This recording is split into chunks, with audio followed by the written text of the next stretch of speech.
네, 앞서 소개드린 의정부의 콘서트 무산 사건도 그렇고, 그 다음 여러 가지 천안함 폭침 재해조사 요구도 그렇고, 전과 다른 남북 관계를 보는 시각이 많이 눈에 띄고 있습니다. 관련된 얘기 지금 더 계속 나눠보겠습니다. 오늘 문재인 대통령이 FIFA 회장을 만났는데 2030년, 그러니까 13년 뒤죠. 그때 남북한이 공동으로 월드컵을 열자는 취지의 설명을 했습니다. 정치부의 이용환 차장과 관련된 이야기 나눠보겠습니다. 안녕하십니까? 예. 자, 대통령 얘기를 좀 간추려 주십시오. 어떤 얘기인가요? 네, 오늘 문재인 대통령이 인판티노 피파 회장을 만났습니다. 인판티노 회장은 스위스 사람인데요. 어제 폐막했죠. 잉글랜드가 우승하면서 끝났는데 20세 이하 월드컵 대회, 그러니까 U20 대회를 참석하기 위해서 인판티노 회장이 피파 회장에 취임한 이후 처음으로 방한을 했는데 오늘 문재인 대통령하고 만난 겁니다. 이 자리에서 문 대통령이 인판티노 회장을 기다렸다는 듯이 깜짝 제안을 했습니다. 2030년에 우리와 북한과 중국과 일본 이렇게 4개 나라가 함께 공동으로 월드컵을 제안하자, 이렇게 깜짝 제안을 내놓은 겁니다. 아, 남북한뿐만이 아니라 일본과 중국 4나라가 같이 하자 그런 거군요. 네. 아, 그렇습니다. 그런데 자, 대통령의 생각이 좀 궁금합니다. 배경, 이런 제안한 배경이랄까 어떤 게 있나요? 우선은 왜 그럼 하필이면 2030년 대회를 제안했을까 궁금하실 텐데요. 일단 2022년까지는 개최지가 결정이 되어 있습니다. 2022년에는 카타르에서 개최를 하고요. 2026년에는 지금 미국, 캐나다, 멕시코 이렇게 북미 3개국이 공동으로 월드컵을 개최하자고 제안을 해놓은 상태입니다. 그러니까 남는 건 이제 2030년이죠. 그래서 이 대회를 제안한 것이고, 문 대통령은 이런 얘기를 했습니다. 축구는 과거 남북 관계에도 큰 기여를 했고 스포츠 가운데에서 가장 평등하고 민주적인 스포츠다. 가난한 나라도 강한 나라와 어깨를 맞대고 즐길 수 있는 스포츠다. 그러니까 뭔가 북한과 또 공동으로 개최하려는 그런 여러 가지 좀 포석이 담긴 오늘 제안이 아닌가, 이렇게 분석이 됩니다. 알겠습니다. 자, 그러니까 대통령이 이제 북한에 대해서 우호적인 생각을 갖고 있고 남북 관계에 대한 각별한 생각이 있기 때문이겠지만 유독 요즘 이런 일들이 많이 생깁니다. 경상북도 성주를 가보겠습니다. 사드가 배치된 그곳인데 지금 뭔가 좀 이상한 현상이 나타나고 있다는데요. 자, 길이 막혔다. 어떤 일이 벌어지고 있는 겁니까? 우선 먼저 저희가 화면을 준비했는데요. 화면을 보시면 아마 이해가 빠르실 겁니다. 여기가 이제 성주 골프장 부지입니다. 네. 지금 논란이 되고 있는 성주 골프장 부지고, 현재 사드 6기가 이제 한 포대로 구성이 되는데 2기는 이미 가동이 되고 네. 있죠. 여기서 이 사드 부지에서 이 진입로가 있습니다. 파란색 줄을 보시면 진입로인데요. 이렇게 들어가는 거죠, 차를 타고. 네. 보시는 바와 같이 이 사드 부지에 진입하기 위해서는 이 길을 따라갈 수밖에 없습니다. 여기 네. 산입니다. 그렇다 보니까 이 진입로가 굉장히 중요한 이른바 길목 역할을 하는 것인데, 여기에 진입로에 지금 사드 배치에 반대하고 있는 주민들이 이 진입로에 서서 하루 종일 그 드나드는 차량을 일일이 검문하고 있는 겁니다. 이 사진인 것 같은데요. 자, 이제 문화일보가 촬영한 거 저희가 봤습니다만 차량 검문하고 막고 있다는 건데 이게 검문을 경찰이 하는 게 아니라면서요. 주민이 하는 겁니까?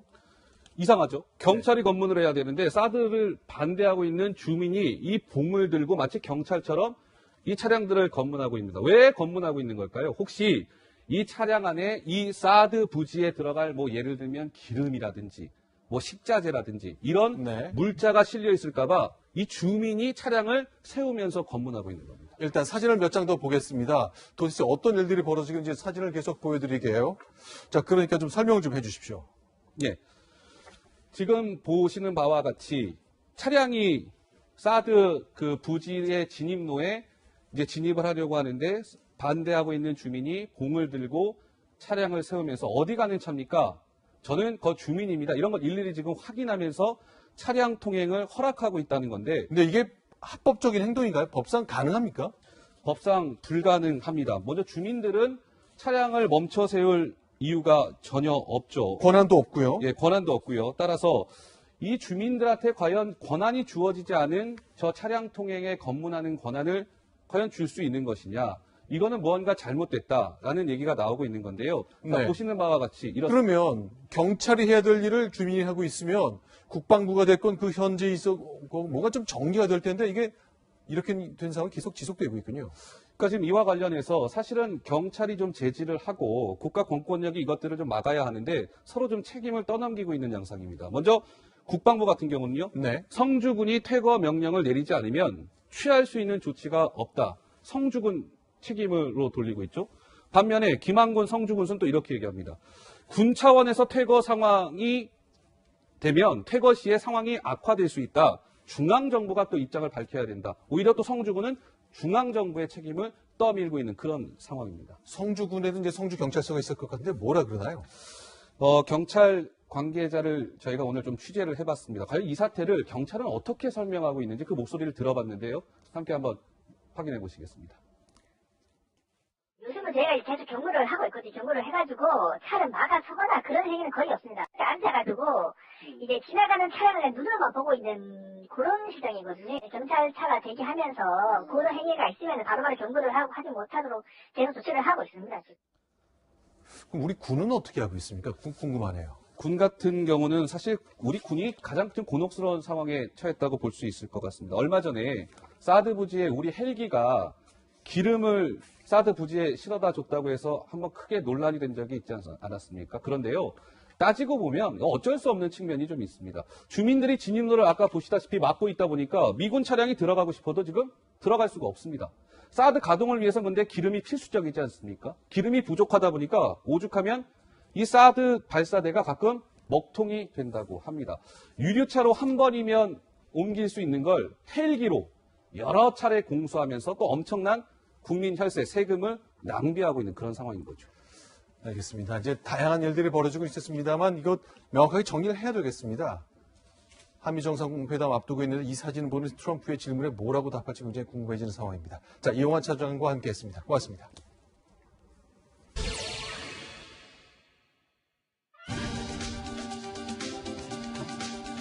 문재인 대통령이 오늘 추가 경정 예산안 통과를 위한 국회 시정연설을 했습니다. 현직 대통령이 추경안 통과를 독려하기 위해서 시정연설을 직접 한 것은 헌정사상 처음 있는 일인데요.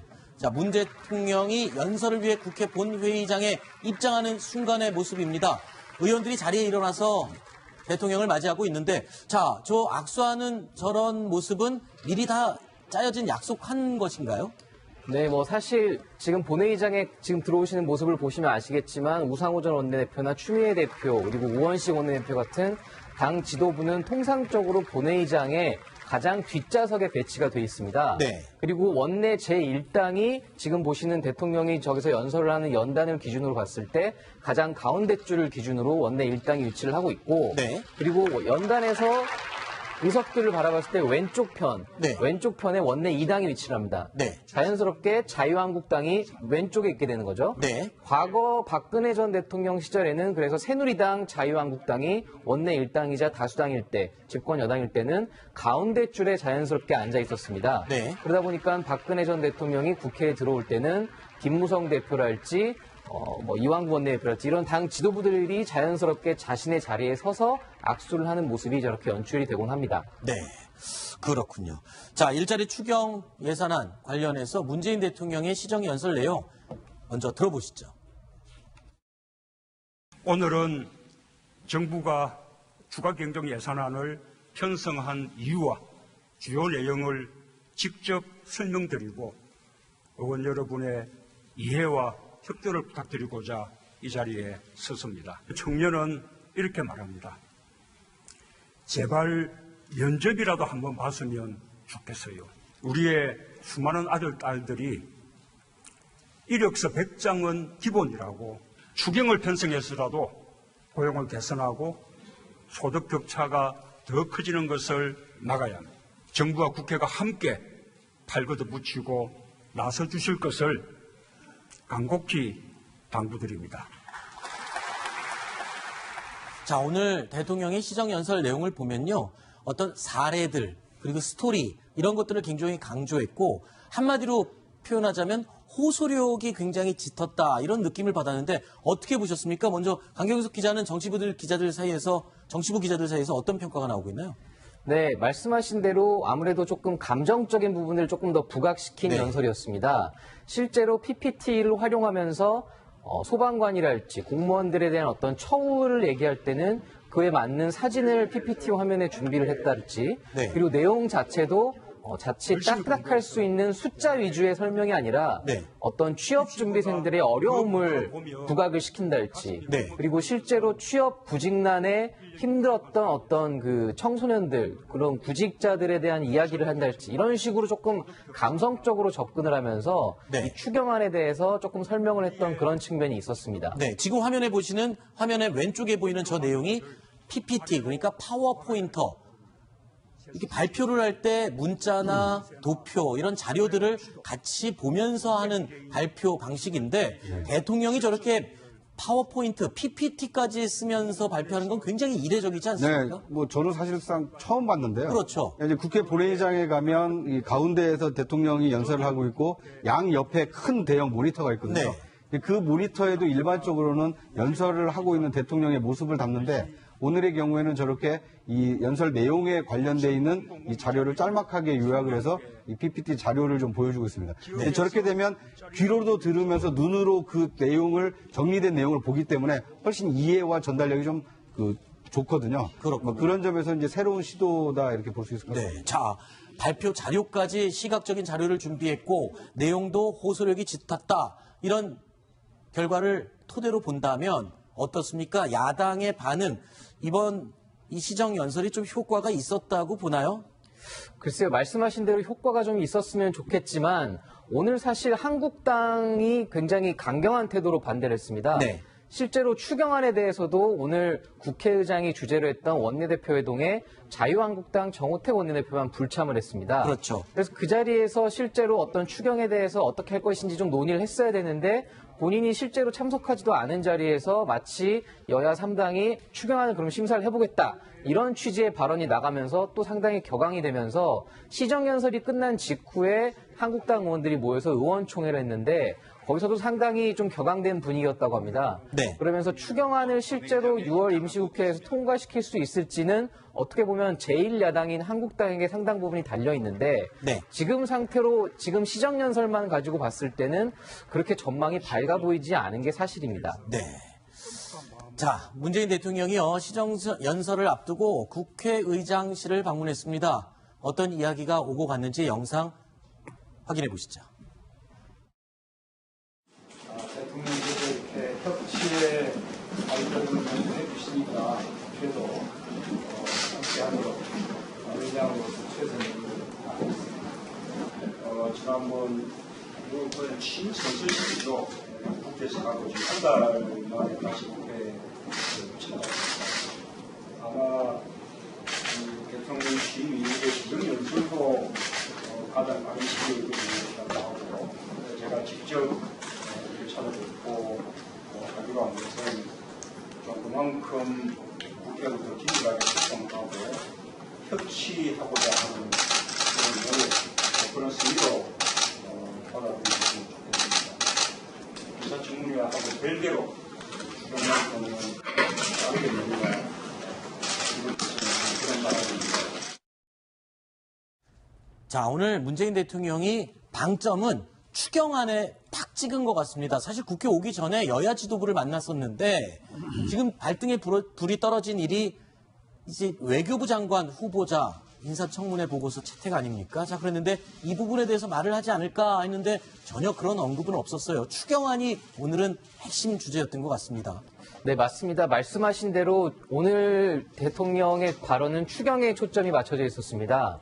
강경화 외교부 장관 후보자랄지 김상조 공정거래위원장 후보자랄지 지금 국회에 막혀있는 인사청문 지금 전국을 뚫어내야 될 상황인데 오히려 대통령이 이런 부분들을 언급을 하게 되면 청와대가 지금 인사에 목을 메고 있다 이런 네. 인상을 줄 수 있기 때문에 이런 역효과를 피하기 위해서인지 문재인 대통령이 아까 보셨듯이 별개로라는 표현을 썼습니다. 네. 인사청문은 어쨌든 앞으로 남은 조각 인선들이 쭉 이뤄지면 앞으로도 이어질 거기 때문에 이거와 별개로 추경안은 좀 국회에서 신경을 써달라 이런 취지로 여야 지도부에게 당부를 한 겁니다. 네. 그런데 이제 이 추경안은 대통령에게도 굉장히 좀 절실하고 중요한 문제입니다. 네. 물론 그 명분은 그 청년 일자리를 창출하기 위한 추경이지만 올해 예산안은 아시다시피 작년에 박근혜 그 대통령 재임 시절에 새 예산안이 사실상 짜여져 있거든요. 네. 그러니까 이 올해 그 정부에서 집행하는 예산은 박근혜 예산이지 문재인 예산이라고 보기가 사실상 어렵습니다. 예, 그러다 보니까 이제 새해 중반에 2017년 5월 10일 날 취임한 대통령으로서는 하반기에 뭔가 새로운 어떤 돌파구를 마련해서 이 경제를 좀 살려야 되는데, 이제 거기에 써야 되는 마땅한 돈이 없는 거거든요. 네. 그런데 그 돈을 이번 이제 추경 예산안을 11조를 편성해서 그 돈을 가지고 일자리를 창출하겠다는 거니까, 대통령이 올해 국정을 잘했느냐 못했느냐의 성패가 추경에 달려있기 때문에 대통령으로서는 상당히 좀 심혈을 기울이고 있다, 이렇게 볼 수 있을 것 같습니다. 네. 근데 대통령이 저렇게 긴박하게 국회를 찾아와서 호소하는 것만큼 정말 긴박하게 생각을 한다면, 지금 박근혜 정부 때부터 통과가 안 되고 있는 근로기준법 내용에 그 근로시간 단축 내용이 있습니다. 네. 지금 당시 야당이고 지금 여당이 된 더불어민주당 쪽에서 반대를 했기 때문에 이게 통과가 못 됐거든요. 네. 근로시간만 단축을 시켜도 금방 일자리가 엄청나게 늘어날 수 있다는 게 뭐 확인이 되고 있지 않습니까? 네. 그런데도 불구하고 이렇게 간단하게 빨리 일자리를 늘려날 수 있는 방법을 놔두고 경찰관을 늘리거나 소방관을 늘리는 일은 중요하긴 합니다만 어제 오늘 일이 아니지 않습니까? 네. 이런 사안에 대해서 이런 사안까지 비교를 해가면서 추경을 편성해야 된다고 이야기를 하면, 감성적이고 호소력 있는 이야기는 분명했지만 객관적으로 냉정하게 따져봤을 때 현실적으로 어느 것이 더 중요하고 우리가 우선적으로 해야 되는 일이냐, 이런 것들을 한 번 더 고민해봤으면 합니다. 알겠습니다. 자, 그리고 이런 가운데 자유한국당 정우택 원내대표 오늘요 문재인 대통령의 국회 방문에 대해서 강한 불만을 표시했습니다. 그래서 저희가 전화 연결을 해봤는데요. 대표님 안녕하십니까? 네, 안녕하십니까? 네. 자, 오늘 추경 예산 심사 자유한국당만 빼고 지금 합의가 됐습니다. 앞으로 계속 문재인 대통령의 이 행보에 대해서 보이콧을 하실 계획이신가요? 우선 그게 좀 잘못 오보가 나갔습니다. 네. 그 추경 예산안 그 심사를 저희 한국당만 빼고 그 국회의장이 주재하는 그 원내대표 회의에서 합의가 봤다고 하는데, 네. 제가 그 속보가 그렇게 떠갖고 우리가 의원총회 할 때 굉장히 격앙이 됐었습니다. 아, 그렇습니까? 왜 그러냐면 제1야당이 참석하지 않은 거기에서 갑자기 대통령께서 시정연설을 들어보고 모든 것을 논의를 해보자, 이렇게 어느 정도 예결위에서 그렇게 논의가 됐었는데, 네. 그 시정연설을 듣기 전에 그런 것이 합의가 봐졌다고 하는 것에 대해서 우리 의원들이 갑자기 격앙을 했죠. 근데 지금 제가 주호영 원내대표하고도 제가 통화를 해보고 그랬는데, 네. 그게 사실이 아니다, 이렇게 얘기가 지금 됐기 때문에. 추경 예산 심사를 지금 합의를 한 건 아니다. 아니다. 네. 오늘 의장이 주재하는 원내대표회에서 합의 본 것이 아니다 네. 하는 얘기를 했습니다. 네. 그거는 좀 아니라는 것을 제가 확인이 됐기 때문에 제가 말씀을 드렸고요. 알겠습니다. 지금 뭐 문재인 대통령 하는 것을 다 보이콧 하느냐? 저는 전혀 그렇게 생각하지 않습니다. 실제로 왜 지금 계속 불참하지 않으셨습니까? 어디를 불참을? 지금 국회, 그러니까 문재인 대통령의 행보, 청와대 행보에 뭐 원내대표들 모임이라든가 국회 관련된 사람들 모이는데 모두 지금 자유한국당은 불참을 하고 있지 않습니까?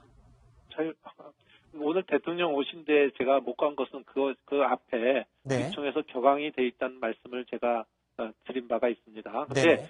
지금 보이콧이라는 게 그런 거 불참이 보이콧이 중요한 것이 아니고, 네. 제가 말씀드린 거는 요번에 소위 요번에 청문회 전국 아닙니까? 네. 거기에서 저희들이 문제가 없는 분들, 예를 들면 서훈 국정원장이라든지 또 김동연 경제부총리 같은 분들에 대해서는 저희들이 지체 없이 청문 보고서를 채택해 드렸습니다. 네. 그렇지만 저희들이 지금 문제가 있다고 하는 그 세 분에 대해서는 저는 이분들은 검증도 확실히 돼 있지 않고 의혹이 해명이 돼 있지 않는 상태이기 때문에, 네. 더군다나 위법행위로 검찰에 고발까지 돼 있는 분도 있고, 네. 또 통진당 해체에 반대 소수 의견을 낸 것이 네. 헌법재판관 하는 도중에 가장 자랑스러운 일이었다, 이런 반헌법적 사고를 갖고 있는 분에 대해서 네. 저희들은 명확한 이유를 갖고 반대를 하는 것이거든요. 그래서 그렇군요. 저는 이분들을 추천을 한 것이 문재인 대통령이기 때문에 네. 결자 해제 원칙에서 알겠습니다. 제대로 된 것을 좀 사람들을 보내주셔서 청문회를 좀 원만하게 운영되게 해주셔야지, 이것을 좀 이제는 문재인 대통령이 결자 해제 원칙에서 좀 풀어줬으면 좋겠다, 이런 알겠습니다. 말씀을 드리고 있습니다. 자, 그런데 시정연설 전에 있었던 이 차담회에도 불참을 하셨는데 차라리 직접 문재인 대통령을 만나서 강력하게 더 요구를 하시는 게 더 낫지 않을까요? 이런 지적도 있는데요. 물론 그 말씀도 옳다고 생각하고요. 다만 이 문제에 대해서는 이미 저희들의 의사를 분명히 다 전달을 해드렸기 때문에 이제는 아까 말씀드린 대로 이제는 결정이 공이 청와대로 넘어가 있습니다. 이제 대통령의 결단이 필요한 시점이기 때문에 네네. 그렇게 말씀을 드리고 네네. 오늘 참석하지 못하게 됐다 이렇게 말씀드립니다. 알겠습니다. 자, 그리고 오늘 이 문재인 대통령이 국회를 방문했을 때요, 의원들과 쭉 악수를 나누다가 대표님 자리까지 대통령이 직접 왔어요. 대화를 나누시는 것 같던데 어떤 얘기를 주고받으신 건가요? 글쎄요, 제가 기억하고 있는 것은 그 옆에 우원식 원내대표가 계신 걸로 제가 기억이 되는데. 네네, 바로 저 장면인 것 같습니다. 대통령께서 일부러 제 자리까지 이렇게 찾아오셨다 이렇게 누가 말씀을 했습니다. 네. 오늘 제가 환담 자리에 못 가서 죄송합니다. 제가 그렇게 말씀을 드렸고 아하. 또 대통령께서 잘 부탁한다 이런 말씀을 하신 것으로 기억이 됩니다. 네, 알겠습니다. 자, 오늘 바쁘신 중에 전화 응해주셔서 대단히 고맙습니다. 네, 감사합니다. 네. 자, 문 대통령이 연설을 위해 국회 본회의장에 입장하는 순간의 모습입니다. 의원들이 자리에 일어나서 대통령을 맞이하고 있는데, 자, 저 악수하는 저런 모습은 미리 다 짜여진 약속한 것인가요? 네, 뭐 사실 지금 본회의장에 지금 들어오시는 모습을 보시면 아시겠지만 우상호 전 원내대표나 추미애 대표 그리고 우원식 원내대표 같은 당 지도부는 통상적으로 본회의장에 가장 뒷좌석에 배치가 돼 있습니다. 네. 그리고 원내 제1당이 지금 보시는 대통령이 저기서 연설을 하는 연단을 기준으로 봤을 때 가장 가운데 줄을 기준으로 원내 1당이 위치를 하고 있고 네. 그리고 연단에서 의석들을 바라봤을 때 왼쪽 편에 원내 2당이 위치를 합니다. 네. 자연스럽게 자유한국당이 왼쪽에 있게 되는 거죠. 네. 과거 박근혜 전 대통령 시절에는 그래서 새누리당, 자유한국당이 원내 1당이자 다수당일 때, 집권 여당일 때는 가운데 줄에 자연스럽게 앉아 있었습니다. 네. 그러다 보니까 박근혜 전 대통령이 국회에 들어올 때는 김무성 대표랄지 이완구 원내대표랄지 이런 당 지도부들이 자연스럽게 자신의 자리에 서서 악수를 하는 모습이 저렇게 연출이 되곤 합니다. 네, 그렇군요. 자, 일자리 추경 예산안 관련해서 문재인 대통령의 시정연설 내용 먼저 들어보시죠. 오늘은 정부가 추가 경정 예산안을 편성한 이유와 주요 내용을 직접 설명드리고 의원 여러분의 이해와 협조를 부탁드리고자 이 자리에 섰습니다. 청년은 이렇게 말합니다. 제발 면접이라도 한번 봤으면 좋겠어요. 식자재라든지 이런 네. 물자가 실려 있을까봐 이 주민이 차량을 세우면서 검문하고 있는 겁니다. 일단 사진을 몇 장 더 보겠습니다. 도대체 어떤 일들이 벌어지는지 사진을 계속 보여드릴게요. 자, 그러니까 좀 설명 좀 해주십시오. 예. 지금 보시는 바와 같이 차량이 사드 그 부지의 진입로에 이제 진입을 하려고 하는데 반대하고 있는 주민이 공을 들고 차량을 세우면서 어디 가는 차입니까? 저는 그 주민입니다. 이런 걸 일일이 지금 확인하면서 차량 통행을 허락하고 있다는 건데 근데 이게 합법적인 행동인가요? 법상 가능합니까? 법상 불가능합니다. 먼저 주민들은 차량을 멈춰 세울 이유가 전혀 없죠. 권한도 없고요. 예, 권한도 없고요. 따라서 이 주민들한테 과연 권한이 주어지지 않은 저 차량 통행에 검문하는 권한을 과연 줄 수 있는 것이냐. 이거는 무언가 잘못됐다라는 얘기가 나오고 있는 건데요. 네. 보시는 바와 같이 이런 그러면 경찰이 해야 될 일을 주민이 하고 있으면 국방부가 됐건 그 현재 뭔가 좀 정리가 될 텐데 이게 이렇게 된 상황이 계속 지속되고 있군요. 그러니까 지금 이와 관련해서 사실은 경찰이 좀 제지를 하고 국가 공권력이 이것들을 좀 막아야 하는데 서로 좀 책임을 떠넘기고 있는 양상입니다. 먼저 국방부 같은 경우는요. 네. 성주군이 퇴거 명령을 내리지 않으면 취할 수 있는 조치가 없다. 성주군 책임으로 돌리고 있죠. 반면에 김한군 성주군은 또 이렇게 얘기합니다. 군 차원에서 퇴거 상황이 되면 퇴거 시에 상황이 악화될 수 있다. 중앙정부가 또 입장을 밝혀야 된다. 오히려 또 성주군은 중앙정부의 책임을 떠밀고 있는 그런 상황입니다. 성주군에도 이제 성주경찰서가 있을 것 같은데 뭐라 그러나요? 경찰 관계자를 저희가 오늘 평등하고 민주적인 스포츠다. 가난한 나라도 강한 나라와 어깨를 맞대고 즐길 수 있는 스포츠다.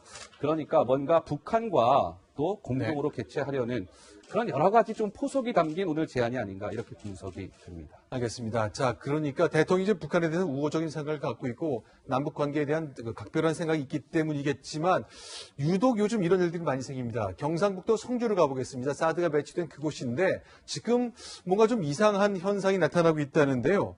자, 길이 막혔다. 어떤 일이 벌어지고 있는 겁니까? 우선 먼저 저희가 화면을 준비했는데요. 화면을 보시면 아마 이해가 빠르실 겁니다. 여기가 이제 성주 골프장 부지입니다. 네. 지금 논란이 되고 있는 성주 골프장 부지고 현재 사드 6기가 이제 한 포대로 구성이 되는데 2기는 이미 가동이 되고 네. 있죠. 여기서 이 사드 부지에서 이 진입로가 있습니다. 파란색 줄을 보시면 진입로인데요. 이렇게 들어가는 거죠, 차를 타고. 네. 보시는 바와 같이 이 사드 부지에 진입하기 위해서는 이 길을 따라갈 수밖에 없습니다. 여기 네. 산입니다.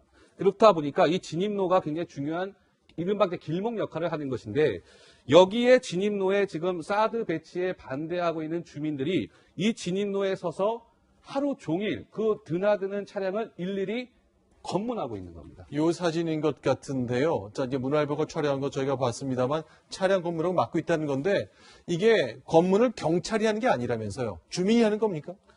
이상하죠. 경찰이 검문을 해야 되는데 사드를 반대하고 있는 주민이 이 봉을 들고 마치 경찰처럼 이 차량들을 검문하고 있습니다. 왜 검문하고 있는 걸까요? 혹시 이 차량 안에 이 사드 부지에 들어갈 뭐 예를 들면 기름이라든지 네, 앞서 소개드린 의정부의 콘서트 무산 사건도 그렇고 그다음 여러 가지 이제 천안함 폭침 재해조사 요구도 그렇고 전과 다른 남북 관계를 보는 시각이 많이 눈에 띄고 있습니다. 관련된 얘기 지금 더 계속 나눠보겠습니다. 오늘 문재인 대통령이 FIFA 회장을 만났는데 2030년 그러니까 13년 뒤죠. 그때 남북한이 공동으로 월드컵을 열자는 취지의 설명을 했습니다. 정치부의 이용환 차장과 관련된 이야기 나눠보겠습니다. 안녕하십니까? 예. 자, 대통령 얘기를 좀 간추려 주십시오. 어떤 얘기인가요? 네, 오늘 문재인 대통령이 인판티노 FIFA 회장을 만났습니다. 인판티노 회장은 스위스 사람인데요. 어제 폐막했죠. 잉글랜드가 우승하면서 끝났는데 20세 이하 월드컵 대회, 그러니까 U20 대회를 참석하기 위해서 인판티노 회장이 FIFA 회장에 취임한 이후 처음으로 방한을 했는데 오늘 문재인 대통령하고 만난 겁니다.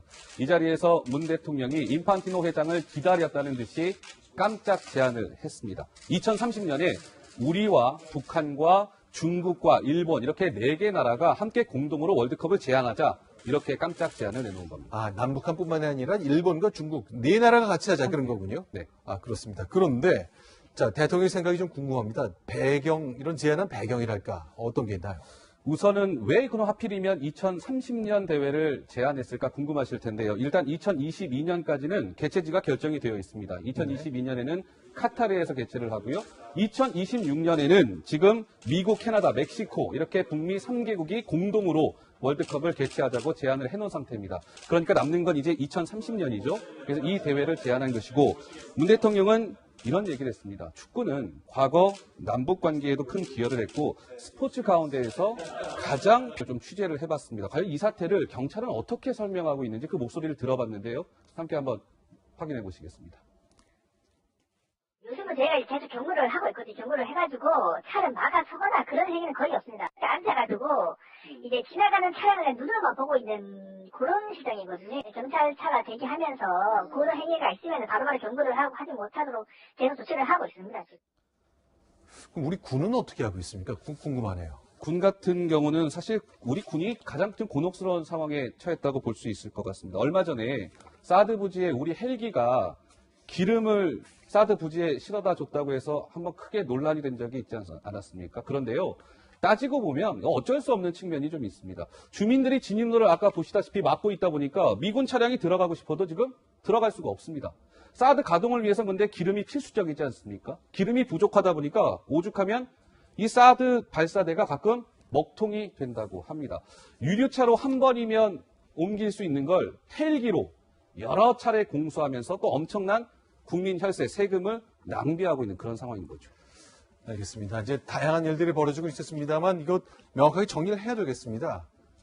한미 정상회담 앞두고 있는데 이 사진을 보는 트럼프의 질문에 뭐라고 답할지 굉장히 궁금해지는 상황입니다. 자, 이용환 차장과 함께했습니다. 고맙습니다.